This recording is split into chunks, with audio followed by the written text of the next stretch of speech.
6.2 Roots and Radicals. Now, we've already dealt with roots and radicals when we've dealt with the quadratic formula and solving for imaginary numbers. Now, when we're talking about a radical, this little guy right here, that's called the index. We will be using that a lot more this semester. We typically don't say radicand, but that's what that word is for the number underneath the root. And this is the actual radical sign. In 6.2, I'm just going to be showing you how to do this on your calculator. So right now, notice how it's only asked for real number. So even though there could be imaginary numbers, we're only looking for real answers. Now, when you're doing this, the difference between when I give you something like this compared to if you're finding an unknown is with an answer. So if I'm going to plug this into my calculator, I'm going to push math. So I'm going to push my math button right here, bam. Then I'm going to go down to my cubic root, go down to 4, push enter. This is a negative sign. Make sure you type in your negative sign. Cubic root of -8. Now the reason why this works, the cubic root, is because -2 times -2 times -2 is equal to -8. So when you have your index as an odd number, when your index is an odd number like this, you can get a negative answer out. This number can be negative. So my answer here is going to be a -2. For the square root, for when you're doing a square, you go second, x squared, square root, and it says 0.04. Plug that in, that's your answer, 0.2. Here now, if I try to do the fourth root, so I'm going to go to math.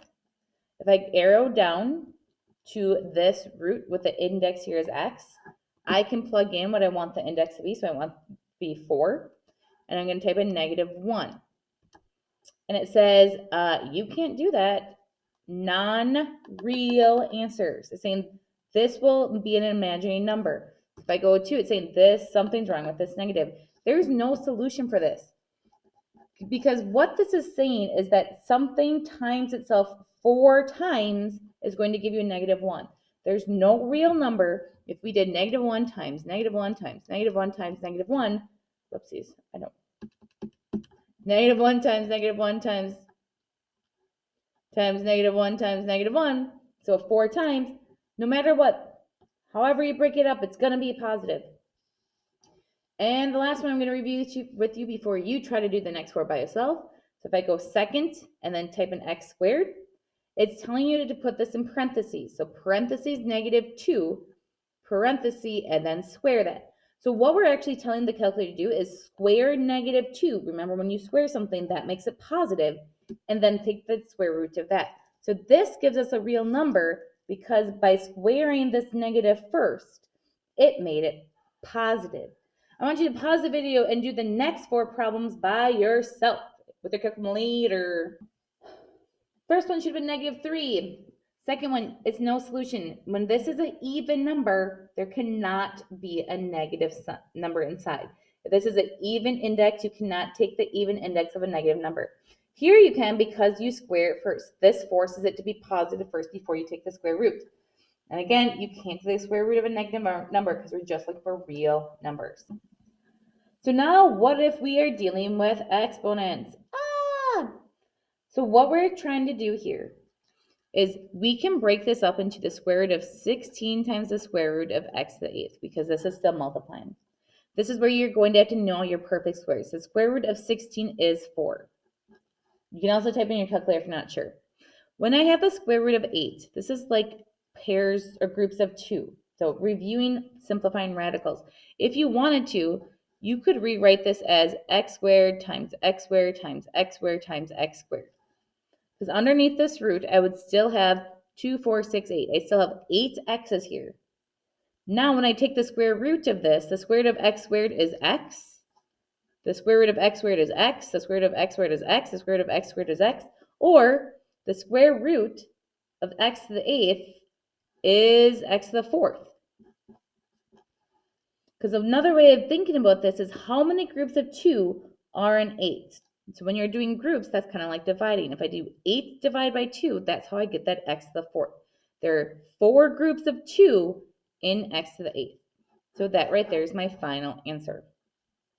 So again, you can write it out like this if you so choose to. Here now I'm looking at groups of 3. So now the thinking process is when you're looking between these two, how many groups of 3 are in 6? Well, there's 2 groups of 3 in 6. So that means I can take out 2 full A's. Here, think about how many groups of 3 are in 9. There's 3 groups of 3 in 9. So all of these would be underneath the cubic root. That means I can take out a total of 3 B's. I want you to pause the video and try to do these next 4 by yourself. So again, you're thinking of how many groups of 4, because your index here is 4. How many groups of 4 are in 8? There's 2 groups of 4, so I can take a full 2 x's out. So this is x squared. How many groups of 4 are in 12? 3 groups of 4, so this becomes y to the 3rd. Square root of 81 is 9. So again, if there's no number here, there's always like a little 2 out in front. So I'm thinking of how many groups of 2 go into 4, and there's 2 groups of 2. For E, how many groups of 3 are in 12? There's 4. How many groups of 3 are in 15? Is 5. And F, how many groups of 4 are in 12? 3 of them. And how many groups of 4 are in 16? 4 of them. There you have it. You just got a little bit smarter. Have a great, grand, wonderful day.